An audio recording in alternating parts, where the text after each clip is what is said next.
안녕하세요. 사연을 부탁해입니다. 오늘의 사연을 소개하겠습니다.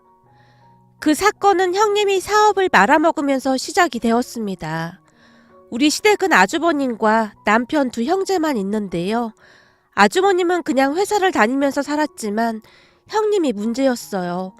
허풍도 많이 심했고 항상 일확천금만을 노리곤 했거든요. 거기다 기도 어찌나 얇은지 누가 이거에서 돈 벌었다더라 저거에서 돈 벌었다더라 그러면 앞뒤 가리지 않고 덤벼들곤 했습니다.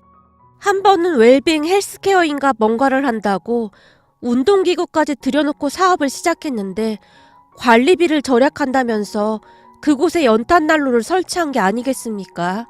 이게 무슨 웰빙 헬스케어인지 모르겠더라고요.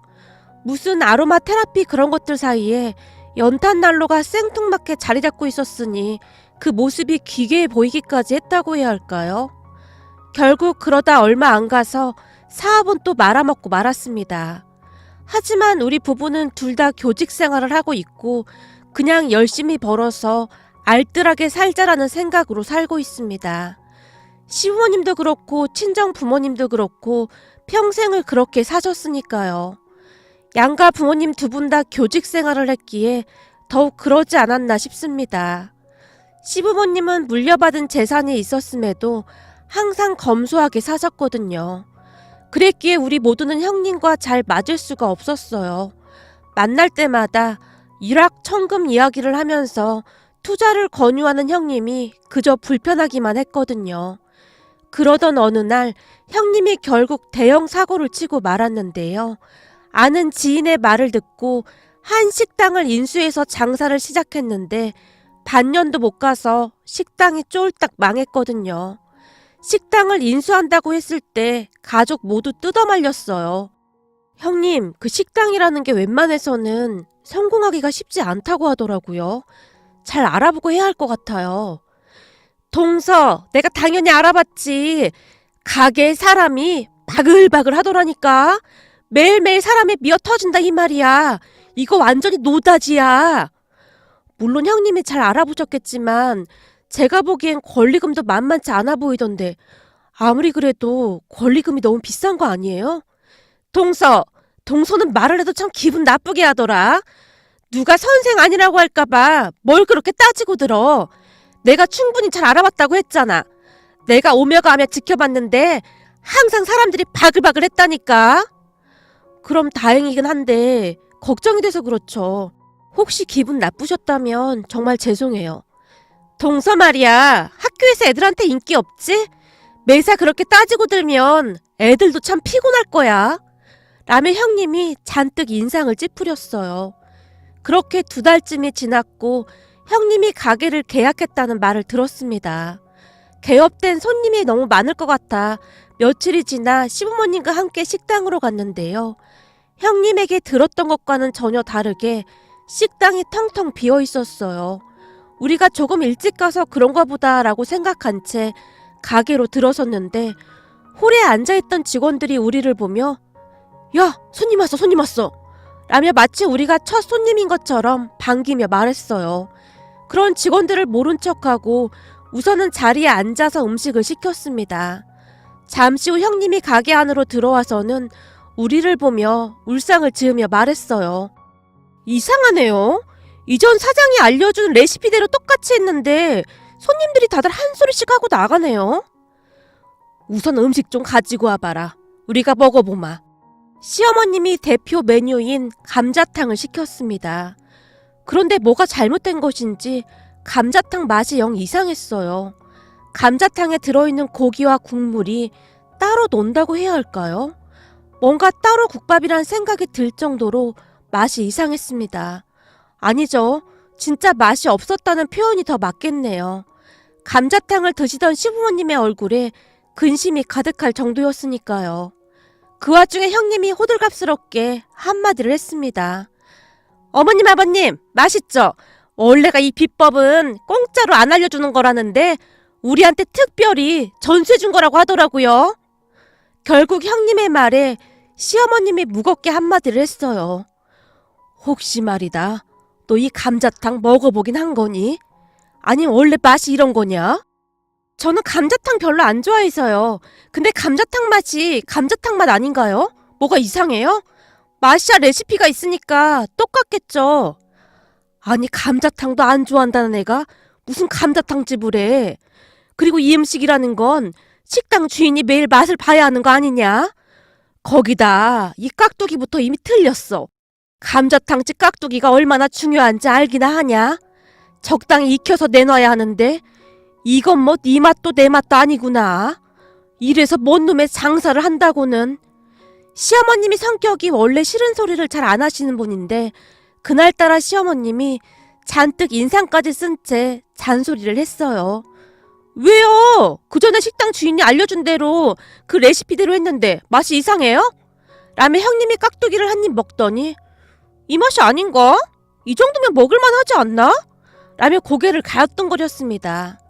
그렇게 우리는 억지로 들어가지 않는 감자탕을 겨우 먹고는 그곳을 나왔는데요. 나오자마자 시어머님이 한 소리를 했어요. 내가 보니 얼마 안 가서 망할 것 같구나. 이따위 것을 누가 돈 주고 사 먹어. 우리 저기 저 집 들어가서 커피나 한 잔씩 하고 가자. 라며 시어머님이 형님네 식당 근처에 있던 카페로 들어갔어요. 그리고는 커피와 케이크 종류를 이것저것 많이 주문했는데요. 어머님, 그걸 다 드시게요? 너무 많은 것 같은데요? 천천히 다 먹으면 되지 뭔 걱정이야. 내가 보니 케이크 아주 맛있어 보이는구나. 시어머님이 카페 주인이 듣도록 큰 소리로 말을 하고 있었고 시어머님의 말에 카페 주인이 한박 웃음을 지었어요. 그런 카페 주인을 시어머님이 유심히 바라보다가는 계산을 한 뒤 저기 내가 보니 저 앞에 감자탕집이 하나 있던데 원래가 사람이 바글바글 하다고 하더라고요. 그런데 오늘은 웬일인지 좀 한가하네요. 평소에는 줄을 서서 먹는다나 뭐래나 그러던데요. 마치 그냥 지나가는 듯한 말투로 카페 주인에게 물었어요. 그런데 그 순간 카페 주인의 입에서 놀라운 말들이 쏟아져 나왔습니다. 예? 맛집이요? 누가 그래요 맛집이라고? 장사하는 내내 파리만 날렸는걸요? 이 동네 사람들이 다들 걱정할 정도였어요. 저렇게 장사해서 임대료나 낼 수 있을까 싶었거든요. 그런데 하루 이틀 사람들이 바글바글 하길래 물어봤더니 가게 내놓으려고 눈속임 한 거였더라고요. 그 뒤 그렇게 안 나가던 가게가 나갔거든요. 듣자하니 권리금도 엄청 비싸게 받았다고 하던데 그 가게 전주인 땡 잡은 거죠. 어느 바보 천치 같은 사람이 잘 확인도 안 해보고 덥석 계약을 한 모양이더라고요. 시어머님이 케이크부터 음료수까지 잔뜩 계산을 하자 기분이 좋아진 카페 주인이 신나서 말을 했어요. 그 바람에 시부모님의 얼굴이 새하얗게 질려 있었는데요. 카페에 앉아 음료수를 드시는 동안 두 분은 한숨만 내쉴 뿐이었어요. 그러다가는 시어머님이 한마디를 하셨는데요. 쟤들 큰일 났구나. 내가 알기로는 집 담보대출까지 받았다고 하는데 쫄딱 망하는 거 시간 문제겠구나. 사업을 한다는 인간들이 생각이 있는 건지 없는 건지. 시어머님의 말에 시아버님의 얼굴도 잔뜩 굳어져 있었습니다. 그렇게 한 5개월쯤에 지났을까요? 시어머님께 연락이 왔는데 결국 형님 가게가 쫄딱 망했다고 했습니다. 식재료는 상해서 버리기 일쑤였고 임대료부터 직원 월급까지 감당을 할 수가 없다고 했거든요. 처음에는 아주버님 회사 월급으로 어찌 버틴 모양인데 그것도 하루 이틀이지 5달을 버틴 것도 용하더라고요. 결국 형님이 부랴부랴 가게를 내놨지만 나갈 리가 없었겠죠. 그 뒤 난리가 난 건 말할 것도 없었는데요. 할 수 없이 집을 금매로 급하게 처분했고 당장 갈 곳이 없자 시댁으로 들어갔습니다. 그 바람에 시어머님이 뒷목을 잡았지만 어찌할 방도가 없었어요. 물론 시부모님에게는 다른 지역에 분양받아 놓은 상가도 있고 재산도 있긴 했지만 두 분의 노후로 가지고 계셨기에 절대 손댈 수가 없다고 했거든요. 그 부분 때문에 형님과 아주버님이 말다툼을 하기도 했지만 시부모님이 눈 하나 깜빡하지 않았기에 결국 시댁에 들어가서 살게 되었습니다. 하지만 형님이 어찌 행동할지 우리는 빤히 눈에 보였는데요. 사람 성향이 그리 쉽게 바뀔 리가 없겠죠. 암튼 시댁에 들어가서 살기 시작한 이후로 크고 작은 소동이 일어나기 시작했는데요. 우선 형님은 시댁에 들어가서 손 하나 까딱하지 않은 채 시부모님 재산만 욕심내며 지원해주지 않는 것에 대한 불만만 가득했습니다. 어느 날 우리가 시댁에 갔는데 그날도 시어머님과 형님이 말다툼 중이었거든요. 내가 니들 가사도우미냐? 어떻게 된 게 하루 종일 밖으로만 나돌아다녀. 같이 살기로 했으면 니들도 살림을 하던지 해야 할 거 아니야. 전 같이 살고 싶다고 한 적 없습니다. 그러게 전세라도 얻어줬으면 서로 불편하지 않고 좋잖아요. 서로 불편하게 굳이 이렇게 살 이유가 뭐가 있느냔 말이에요. 넌 대체 양심이라는 게 있는 거냐 없는 거냐? 네가 사업한다고 홀라당 날려먹고는 미안하거나 그런 건 없는 거니? 그리고 사업한다고 날려먹은 돈이 어디 한두 푼이야? 그래요. 저도 미안해요. 미안하다고요. 아주 미안해서 미치겠다고요. 그러니까 제발 좀 그만 좀 하세요. 형님이 마치 미친 사람 마냥 방방 뛰고 있었어요. 도저히 안 되겠다 싶어서 제가 그런 형님을 말렸는데요. 형님, 진정 좀 하세요. 어머님도 답답하니까 그러시는 거잖아요. 동서, 대체 누가 형님인 거야? 상황 파악 좀 제대로 하자. 내가 동서 학생들이야? 왜 매사 나를 가르치려고 들어? 동서가 상관할 일이 아니니까 신경 꺼. 라며 형님이 집 밖으로 나가버렸습니다.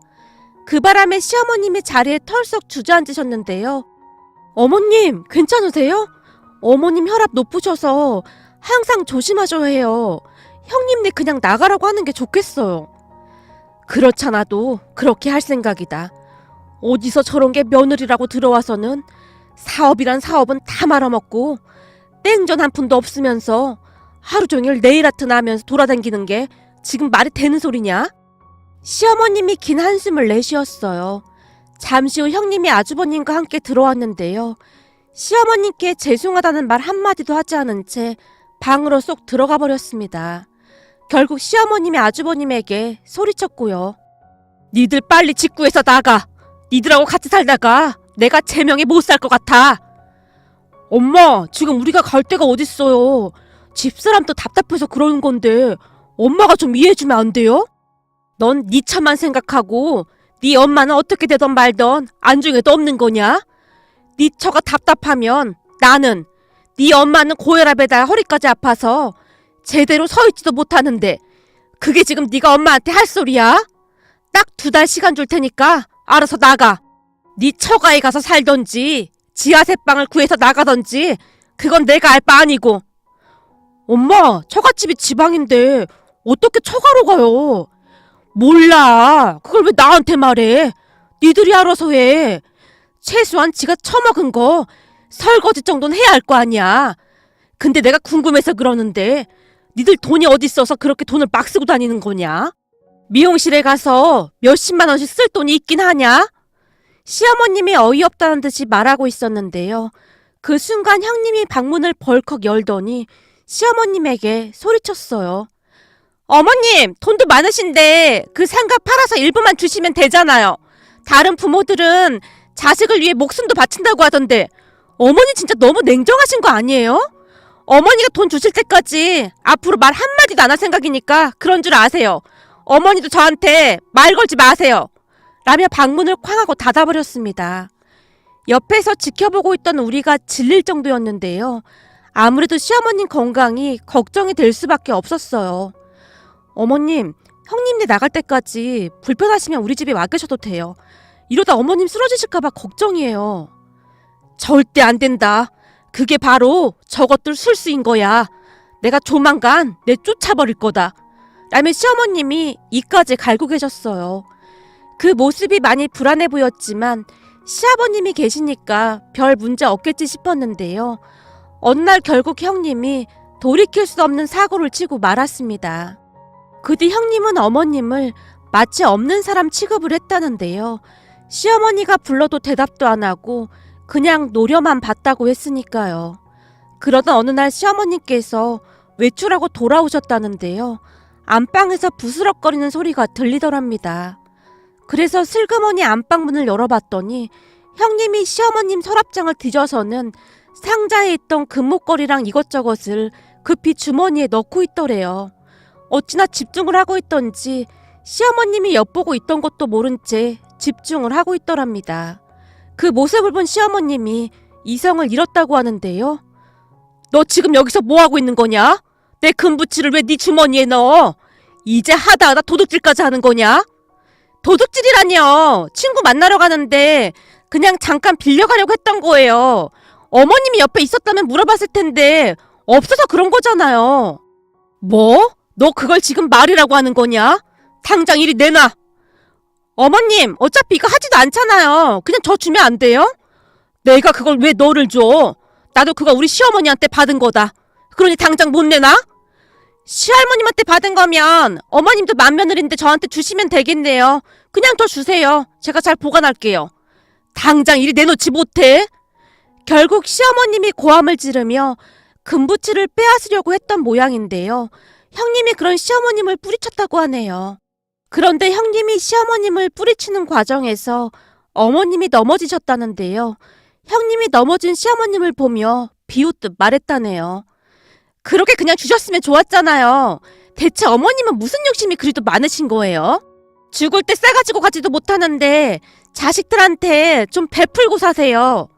라고 말을 하고는 나가버렸다고 합니다.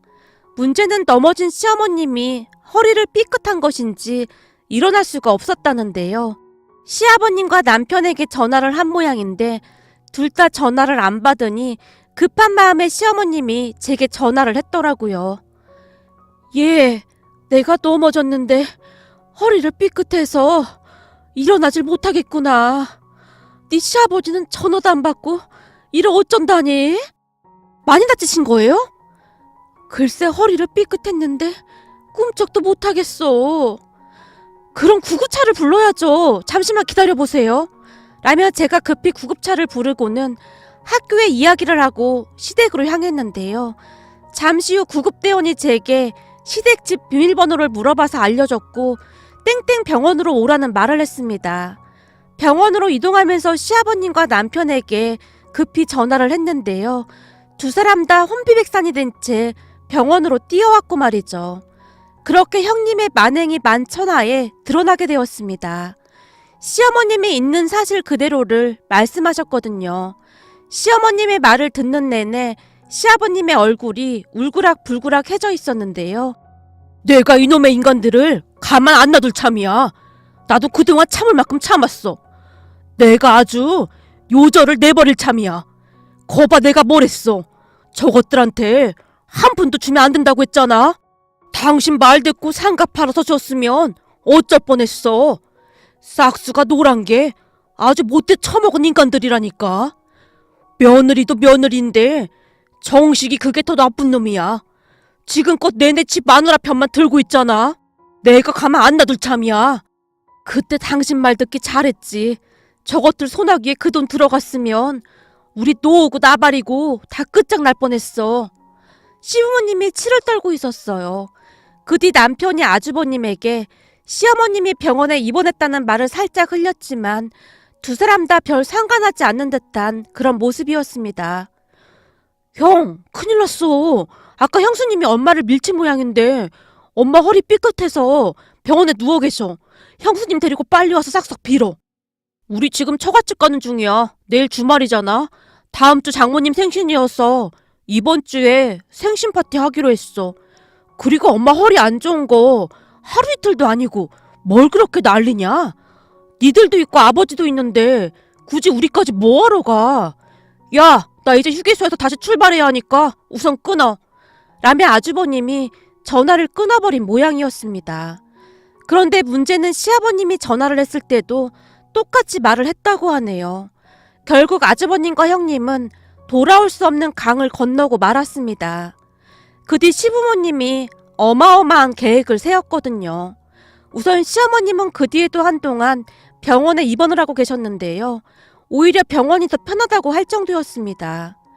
시아버님도 집에 잘 들어가지 않고 우리 집에서 지내곤 하셨고요. 그 모습에 형님과 아주버님은 마치 자신들만의 세상이 된 마냥 신나서 지냈는데요. 정말 기가 막혔던 것은 시어머님 병문안을 단 한 번도 가지 않았답니다. 그로 인해 괘씸죄가 추가되었고 시부모님이 이를 갈고 있었어요. 앞으로 그 인간들은 우리 가족이 아니니까 니들도 가족 취급할 필요 없다. 알겠냐? 혹시나 그 인간들한테 전화하기만 해봐. 니들 얼굴도 안 볼 참이니까. 시아버님이 대놓은 채 말씀하셨어요. 그렇게 한 달 정도가 지났을까요? 시어머님이 퇴원을 하셨는데 우리 집으로 가도 되냐고 물어왔습니다. 물론 저는 괜찮다고 했고요. 평일에는 내내 집에 아무도 없었기에 별 문제될 것도 없었거든요. 그리고 시부모님 성격이 워낙 패기치는 걸 싫어하시는 분들이시라 별로 불편할 것도 없었습니다. 다만 시부모님이 오신 뒤로 전날 국이랑 음식을 간단하게 만들어 놓고 출근을 하면 두 분이 드셨는데요. 그마저도 불편하다고 못하게 할 정도였어요. 어머님 미역국 끓여놨고 냉장고에 제육볶음 안 맵게 만들어놨어요. 그리고 밑반찬도 있으니까 데워서 드시기만 하면 될 거예요. 저녁은 제가 와서 준비할 테니까 음식 하신다고 막 움직이시면 안 돼요. 예, 밥은 우리가 알아서 할 테니까 걱정하지 마라. 너 힘들 텐데 반찬은 뭐하러 해놨어? 음식 하신다고 어머님이 막 움직이실까봐 그렇죠. 의사 선생님이 당분간 조심하라고 했잖아요. 알았으니까 너무 신경 쓰지 마. 우리가 알아서 챙겨 먹으면 돼. 주변에 식당도 많은데 나가서 외식해도 되는 거고. 라는 말씀을 하셨거든요. 어느 날은 시아버님이 아침 일찍 일어나서 간단하게 토스트를 만들어주기도 했습니다. 그런 시부모님 모습을 보면서 형님이 더욱 이해가 안 되더라고요. 대체 이런 시부모님이 어딨다고 그렇게 악랄하게 행동을 했던 것일까요? 그렇게 또다시 3달 정도의 시간이 지났는데요. 어느 날 시어머님이 제주도 비행기표를 남편에게 주면서 조용히 말했어요. 이거 조용히 네 형 갖다 줘. 이게 뭔데? 비행기표야. 갑자기 비행기표는 왜 갖다 주라는 거야? 글쎄 넌 내가 시키는 대로 하기나 해. 거기 호텔도 예약해놨으니까 가서 푹 쉬고 오라고 해. 우리가 니들 가라고 준 건데 니들이 바빠서 주는 거라고 둘러대란 말이야. 그동안 둘째 니들 집에서 지내느라 미안해서 우리가 사줬다고 그렇게 말하란 말이야. 근데 니들은 시간이 안 돼서 못 간다고 그렇게 말해도. 아니 왜 이렇게 하는 건데? 그건 묻지 말고 하라는 대로 하기나 해. 둘 다 바보 천치라 그냥 넙죽 받을 인간들이니까. 시어머님이 의미심장한 미소를 지은 채 우리를 바라봤습니다. 그렇게 남편이 비행기표를 아주버님에게 줬다는데요. 시어머님 말씀처럼 마냥 좋아하면서 비행기표를 받더랍니다. 물론 시어머님이 시키는 대로 말을 했고 말이죠. 그런데 얼마 뒤 시부모님의 어마어마한 계획을 알게 되었답니다. 그러니까 형님과 아주버님이 제주도로 떠난 다음 날 시부모님이 우리를 데리고 시댁으로 향했는데요. 우리가 도착하고 20분쯤이 지나자 이삿짐 센터 직원들이 집 안으로 들어왔습니다. 어머님, 이사하시게요? 그래, 큰애네 짐 다 빼버리려고 한다. 우리 것도 정리하고. 네? 짐을 빼다니요. 형님이랑 아주버님 집도 없는데 어디로 보내시게요? 큰애 친정에 보낼 생각이다. 네? 형님 친정으로요? 형님 친정 지방이잖아요. 남편과 제가 놀란 채 이삿짐 센터 직원들을 바라봤고 형님과 아주버님 짐들이 순식간에 이삿짐 차로 실려나갔습니다. 그렇게 형님과 아주버님 짐들은 이삿짐 센터에 며칠 맡겨졌다가 형님 친정으로 갈 예정이라고 했어요. 어머님, 짐은 왜 이삿짐 센터에 맡기시는 거예요? 그야 제주도 간 김에 푹 쉬다 올라와야 할 거 아니야. 최후의 만찬을 즐겨야지. 그리고 큰애 친정에서 그 인간들한테 전화하면 일이 틀어질 수도 있고 말이야. 근데 전세 세입자가 오늘밖에 시간이 안 된다고 해서 그렇지. 그럼 벌써 전세 내놓으신 거예요? 말도 마라. 급하게 집 빼느라 시세보다 엄청 싸게 내놨더니 그 사람들이 집도 안 보고 계약했다. 너무 전세가 싸다고 하면서 도배 장판도 세입자들이 다 한다고 하더구나. 그리고 니들 형이랑 형수가 계속 전화해 들 테니까 우린 당분간 호텔에서 지낼 생각이야. 혹시나 우리 찾으면 미국으로 갔다고 말 좀 해다오. 저기 그리고 우리도 곧 떠날 생각이야. 네? 떠나시다니요? 어디로 떠나시게요? 니들 이모가 미국에 있잖니. 당분간 거기 가서 지내다 올 생각이야. 미국이요? 얼마나 계실 건데요? 그건 잘 모르겠구나. 그래야 저 인간들이 아주 혼비백산하지 않겠냐? 그렇게 며칠 후 아주버님이 남편에게 전화를 했는데요. 엄마 아버지 왜 연락이 안 되는 거야? 형 몰랐어? 엄마 아버지 미국 가셨잖아. 뭐? 미국? 갑자기 미국은 왜 간 건데? 이모가 보고 싶다고 해서 당분간 거기서 지낼 거래. 엄마 아버지 진짜 정신이 어떻게 된 거 아니냐? 야, 우리 경찰서까지 다녀왔어. 그게 무슨 말이야? 경찰서까지 다녀오다니. 남편이 놀란 채 물었다는데요. 아주버님이 충격적인 이야기를 했다고 합니다. 그러니까 신나서 휴가를 다녀온 아주버님과 형님이 당연하다는 듯이 시댁으로 갔다는데요. 비밀번호를 눌렀더니 번호가 틀리더랍니다. 그래서 이상하다고 생각한 채 계속 번호를 누르고 있었다는데요. 안에서 모르는 사람들이 나온 모양이었어요. 당신들 누구야? 남의 집에서 뭐 하는 거야? 우리 며칠 전에 이사 온 사람인데 그러는 그쪽은 누구시죠? 뭔 헛소리야. 여기가 우리 집인데. 그쪽이야말로 남의 집에 와서 뭐 하는 겁니까? 우리 며칠 전에 여기로 전세 들어왔어요. 뭐? 전세? 미친 거 아니야? 안에 우리 짐 다 어떻게 했어? 아주버님과 형님이 전세 세입자를 밀치고는 집 안으로 들어갔다는데요. 어찌나 놀라 있었던지 신발까지 신은 채 거실 카페트부터 안방까지 마구마구 휩쓸고 다닌 모양이었어요. 그러다가는 이성을 잃고 세입자의 멱살까지 잡았다고 하네요. 결국 전세 세입자가 경찰에 신고까지 해서 경찰서로 가게 되었고요. 아주버님이 놀라긴 놀랐던 모양으로 목소리에서 두려움마저 느껴지더랍니다. 지금 이게 말이 되는 거냐? 이 엄동설안에 우리 보고 어디로 가라고? 갑자기 이러는 게 어딨어? 거기다 엄마가 장모님한테 문자 한 통만 딸랑 보내놓고 우리 집을 처갓집으로 보낸 모양인데 지금 처갓집도 난리 났어. 글쎄, 나도 엄마 아버지랑 통화가 안 돼서 정확히는 잘 모르겠어. 형, 나 지금 바빠서 통화 오래 못해. 그만 끊을게. 잠깐만 기다려봐. 우리 당장 갈 곳도 없단 말이야. 당분간만 니네 집에서 지내면 안 되겠냐? 그건 곤란할 것 같은데. 우리 집에 장인 장모님 올라와 계시거든. 장인어른 몸이 안 좋아서 당분간 병원 다니시면서 여기서 지내기로 했어. 뭐? 그럼 우린 어떡해? 그걸 우리한테 물어보면 어떡해?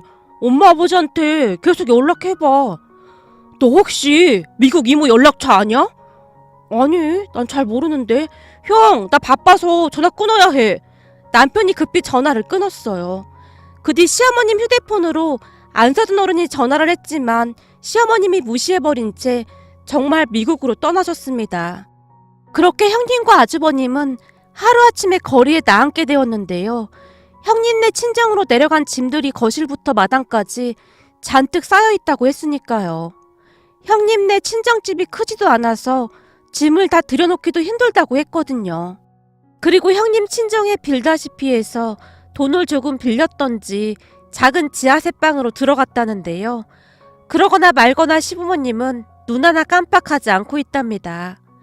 시부모님 집에서 편하게만 살다가 지하세방에서 살려고 하니 사는 게 아닌 모양이더라고요.